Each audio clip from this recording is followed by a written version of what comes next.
Thanks for coming, you guys. Thanks for everything, you guys.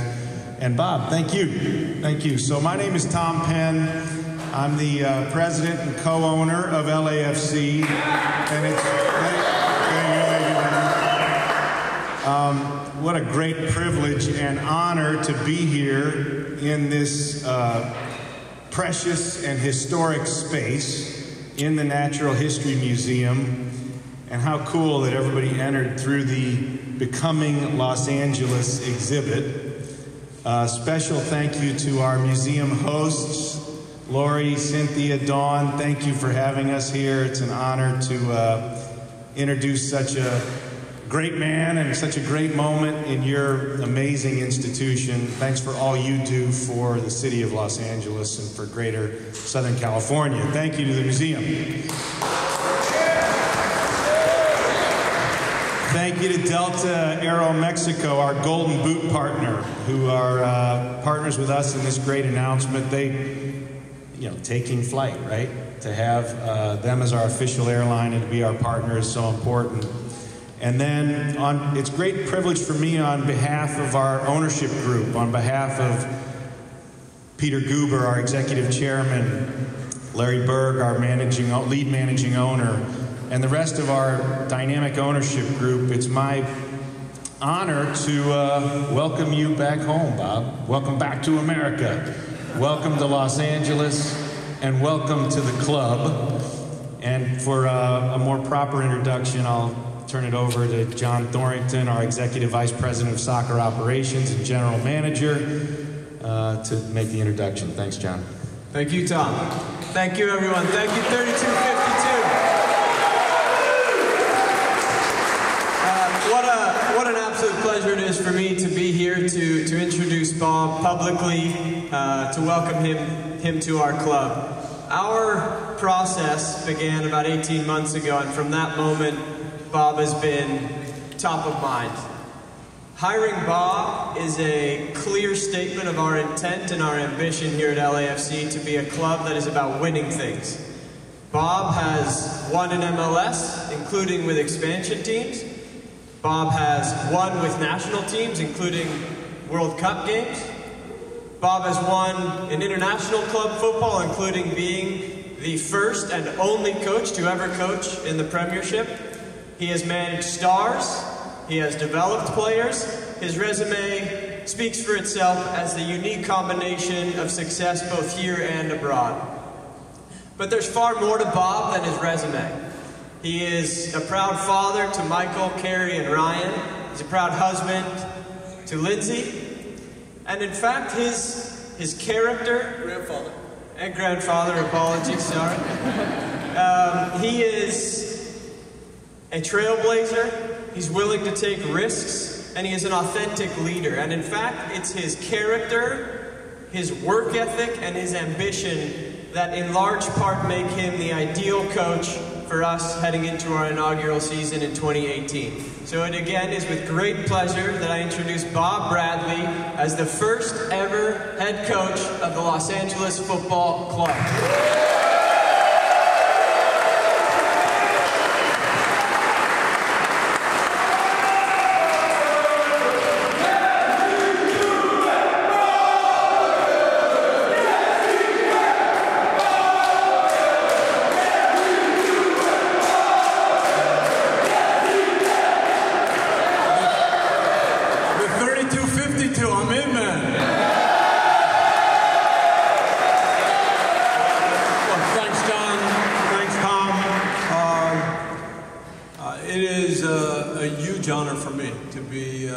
First coach of LAFC. John mentioned the process. I've had a chance now at different times to get a little bit of an idea of what's happening here.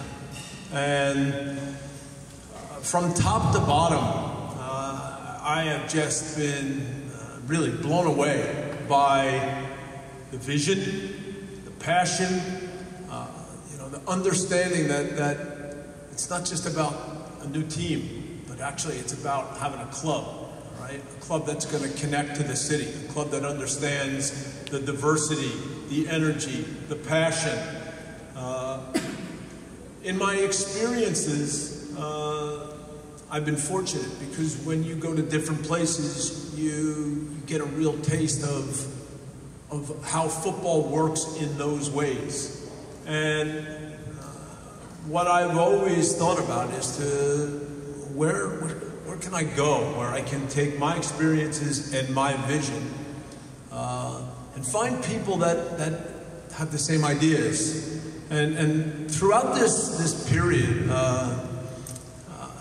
it's just been incredible for me to see what kind of momentum has taken place already. And now the idea of how do you make a team? How do you then make a team that becomes this club that I'm referring to?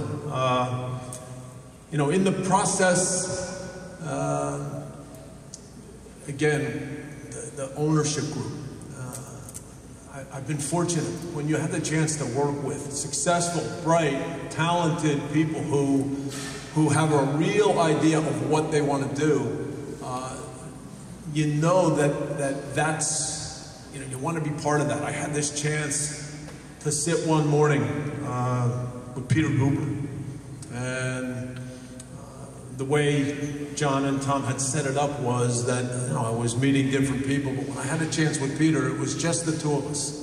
And, you know, it was pretty early in the morning, but he had just finished a workout, and he comes in, and for an hour, the conversation where I got a sense of his vision, his values, and how all of that, again, in terms of what it means when you have this club and how it has to be part of the heart of the city and the community and how it has to be something that people are proud and feel part of. I left that meeting thinking, well, first of all, to have a chance to work with someone like that, and of course then with Larry, and Larry Berg had a dinner meeting at one point, and now I meet Bennett Rosenthal and Brandon Beck. And this group of people gave me such a clear idea of what they want to make happen. But again, what was just as important as that is that as I got a chance to go to the Experience Center and not just see what the stadium would look like and that part of it, but to get the vibe inside that Experience Center and to get to meet the people who were driving this thing. In all those ways, I knew that this is what I'm looking for. And so I couldn't be more excited and thrilled and honored to join this effort. I appreciate the way John and Tom have handled everything along the way. And for me, this is an exciting day, and I look forward to working with all of you, being part of the 3252. And trying to build something that we're all a part of and that we're all proud of. Thanks. We're going to open up to Q&A. If you just raise your hand, we've got some microphones over here, and they'll bring them over. Just a reminder, immediately following this, we'll all be available for one-on-ones, and then if you're interested, we'll have Scott here for a walk-over for a stadium tour at Bank of California Stadium. We'll take the first question. There, Vic. Bob, this is such a different job than most jobs. You don't have any players, you don't have a game for several months. What are the challenges of the situation that you're in as an expansion club and having to build a team in addition to coaching? You know, the league has grown a lot in 20 years, but that feeling of sitting there where the whiteboard is blank and you know, understanding that all of the great things that lay the groundwork have to connect with then who's on that field and how that group comes together. And every time the whistle blows, the kind of football, the kind of passion, the kind of commitment. So you don't do it out of a script or out of the manual, all right? You understand, again, what football is all about. You understand that that the feeling on the other side of the stadium of seeing players that are fun to watch, that are exciting, that bring people out of their seats, to see a team that also everyone on that field is committed to competing and trying to win. That there's an identity and there's a mission. So, yeah, I mean, my mind races with ideas. And again, obviously, there are great players in the world that probably are set in their current clubs, but there are still plenty of players that I think will be very excited with what we're trying to do. And again, with John, with Tom, with the rest of the ownership group and our discussions, I'm confident that we can find this group of players and begin the process of building something that, again, we're all proud of. Well, some of us were here more than 10 years ago when you were introduced as Chivas USA head coach. How much have you changed as a coach and as a person in those more than 10 years? And the second question, which experience overseas has touched you the most?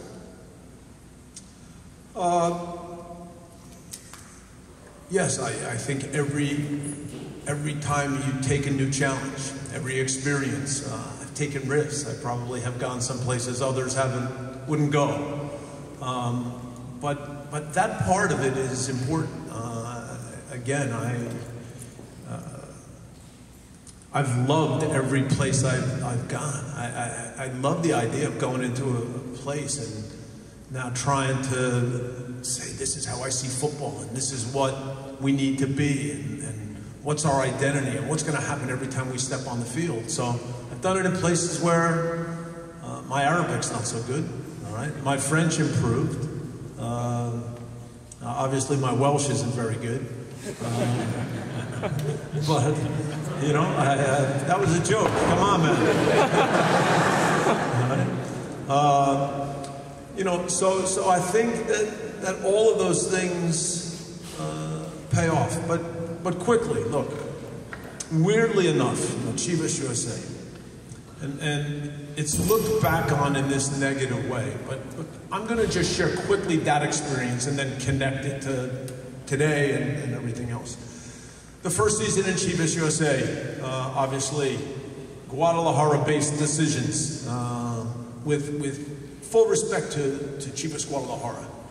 But when I came in, there was this back and forth between the ownership group, okay? Part Guadalajara, part LA. And somewhere in there, what I tried to say is, look, it's Chivas USA. We can't lose the Mexican identity. We have to have respect to the institution. But at the same time, we need to be a little bit more inclusive. We need to have Jesse Marsh. We need to maybe in the draft take Sasha Kleston. We need to start to build a team that the Chivas USA people are proud of. And yeah, I was there only a year. Preki came in after. For a couple of seasons, I thought it was going in the right direction, but ultimately, no, it went away, all right? And, you know, in this discussion I had with Peter Guber, you know, when the league had talked at first, but Peter Guber was really smart. He felt, no, we need to start over. So, you know, what happens here is an outgrowth of the, as I said, this dynamic ownership group, okay? And obviously, the biggest difference is now when you think of LA and you think of the diversity and you think of the heart of the city, the biggest difference is how this is going to be so inclusive. This is going to be to bring people in and not say, no, it's just for them or it's just for them, right? And so that is really important, okay? And for me, again, that speaks to the kind of team you want to have and the kind of connection you want to have with the community and with the city, all right? And so if there's one thing along the way that has stuck with me, it's Egypt. All right? You know, I get there, and a few months later, Port Said happens. And, you know, this is after the revolution, and so 74 young supporters, young boys, lose their lives in the stadium. And look, I'm not getting into the politics today, but this was a massacre. I said it at the time, and I've said it every day since. And now you have this group of players, and there's a World Cup qualifier 5 months later. And there's no league, most of them aren't getting paid, but that group of guys, the sense that we could do something special at a time when their country was divided, that we could be an example of being united, and that feeling that we all shared. And you know, when you talk about success and failure in sports, you know, at the end of all that, we didn't qualify for the World Cup, right? We won the first 6 matches to win our group. We're the only team in Africa to do it. And then, in the draw, oh my gosh, that day, the balls are being picked out, and it's going to either be Algeria or Ghana. And all the Egyptians are saying to me, not Algeria, not Algeria. And I'm thinking, guess what, I'll take Algeria, right? And so now we play this match in Kumasi, and we lose 6-1, right?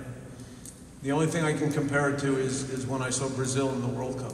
Because on that day, when I looked at the players, they weren't themselves. The weight of everything that had happened in their country was too much, all right? And so we went back on the bus after the game, and if I had let them, they all would have just walked off the bus, walked into their rooms, and not said a word. And I said, wait, we have a meeting. They looked at me like I was crazy. And I took them upstairs, and I said, listen, I know you guys, I love you guys, okay? There's not one thing that happened today that changes my opinion of any of you, all right? You love your country, and today, the weight of everything, the pressure of everything, it meant you weren't yourselves, all right? And when we go back, it won't be easy. And I don't know what will happen with me, but I promise you one thing, that if I can, I'm standing with you in the second leg, okay? And I made that promise to them, and they started to look up. And so in the second leg, we won, not by enough goals, okay? And in the end, 7 of 8 World Cup qualifiers, no World Cup at that time for Egypt. Touch wood, this time around I'm hoping it's gonna go their way. But that experience with that group of guys and their appreciation, did we fail? Yeah, I guess we did, but there was way more to it. And so that part of your work, that part of your commitment, that part, look, this is who I am. And I've never been afraid of that part. I've taken challenges, and you know, again, to connect all that to what I feel here, yes, from the day that I went to the Experience Center, to my discussions with John, Tom, Larry, dinner, Peter Goober, man, I got a feeling that, you know what, there's a chance here to do something that's different, that's special, to take my football ideas, experiences, vision, and turn it into action. And so, you know, when I say today how excited and honored I am to be here, believe me, it's with all of that in mind. I know you guys obviously have a USL affiliate, some youth academy teams. Will you be involved, you know, and if so, how much of a priority is it maybe to get a type of, you know, organizational style of play maybe, or philosophy? Yes, I'll be involved. So I've had different discussions with MLS teams along the way, and my starting point is always the same, that if your idea and your goal is to just make the playoffs next year, then I'm not your guy, all right? If the idea is to have a club, to have a philosophy, to have a way of playing, to try to make sure that over time we are bringing players through that are ready to step on the field for the first team. And again, Stabæk, Luav, these are, Stabæk is a tiny club, but still right down the hallway where all the academy coaches, they watch training every day. I watched their training. We shared ideas. Even in the smallest situations, when people care about the right things and when it's done the right way, and so, you know, I went to Stabæk with all that in mind. I had people say, why would you go there? You're just up from the second league, you have no chance. Oh, I didn't care, right? So that is important, and I think, again, I got a sense from John and from Tom how that's how they see things. So we have a lot of work to do, but yeah, the idea is over time to have something that's LAFC, top to bottom. We got 2 more questions, Dave. Bob, at any club you've been to, Bob, you've always been willing to adjust your tactics slightly if needed for the talent that you've had. Now that you're starting from scratch, what type of team do you want to put out on the field, specifically style of play that you and John are envisioning? My vision for football is to have a team that's fun to watch, that's exciting, that plays at a good tempo, where the ball moves quickly from one player to the next, where the type of movement creates ways to go forward, and there's players who are exciting, who can take advantages and create and score. You lose the ball, you try to win it back quickly and play as high up the field as you can. So I have tried in many different situations to take the players that are there and turn it into football-wise, something that's again, if you're a supporter, if you are at the game, you're proud and excited for what's in front of you. And again, I've been fortunate. I've had that happen many times. In places where maybe you've noticed, and in places where I don't think there's anyone in here who watched any Staubach games. They're hard to find on the computer. But I'll tell you what, there was a feeling in a small country like Norway of the football, of what was happening in a small club with a small budget. So, I believe in that. And, of course, you have to try to compete, you have to try to take points. But I said earlier, you tried to get across your ideas on the game. You tried to challenge players, open up their minds to how they can become better and what the game's all about. This has been, I've always worked this way. It's not something that's always been the #1 topic. And again, maybe only people behind the scenes or the players that I've worked with know that. John was very complimentary. He talked about players that I've worked with. It's not like I brag about it all the time, but I've been really fortunate to have experiences with an incredible number of young players and tried to challenge them to understand how they can become better and how they can take their careers along. And that's been true in the United States. I stay in touch with Mohamed Salah and Mohamed El-Meni, all right, and the idea that they came in to the national team when there was no league and when they hadn't been regulars on the national team, and to see what happened in their careers. So how can we take all of that and these experiences and turn it into something? So yeah, I have set ideas on what I think we can do football-wise.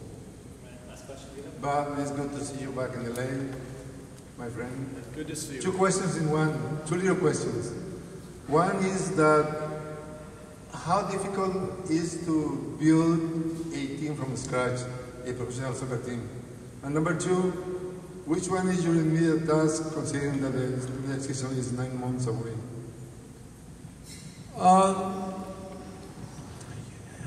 Rigo, it's always the same. Is the glass half empty or half full? All right, and so that blank whiteboard can come alive with a lot of ideas. And so, as I said earlier, a lot has changed in the league, but the process in Chicago, pre-academy, pre-TAM money, pre-DP, right? But still, the way that came together with the personalities, with the players who could create, players who would work, players who could defend. I mentioned Peter Novak, right? And one of the first things that happened is, in and around the draft, we were able to engineer a trade with the Galaxy. And so part of it was that Jorge Campos came to Chicago, But the other part of that trade was that Chris Armas came to Chicago. Because I told Peter that I know a player, and actually I had him on an ODP team when he was 16 years old. And I think if I put him next to you on the field, you're going to be a happy man, all right? And to this day, I think Peter, if he were picking a team, and he could pick any player in the world to be on his team and play next to him, I think he'd pick Chris, all right? So that part of the process doesn't change. And so when you talk about what happens, yeah, we have a lot to do. You don't do it by script. Players, staff, you know, the world of football has changed a little bit. You know, when you talk about staff, you talk about sports science, you talk about analytics, you talk about a lot of things. There's technology now in terms of how you can operate. So I'm really lucky because John is way smarter than me, and he is on top of a lot of this. So together, I think we're going to put together the right structure and the right group of players, and then we get to work. So looking forward to it.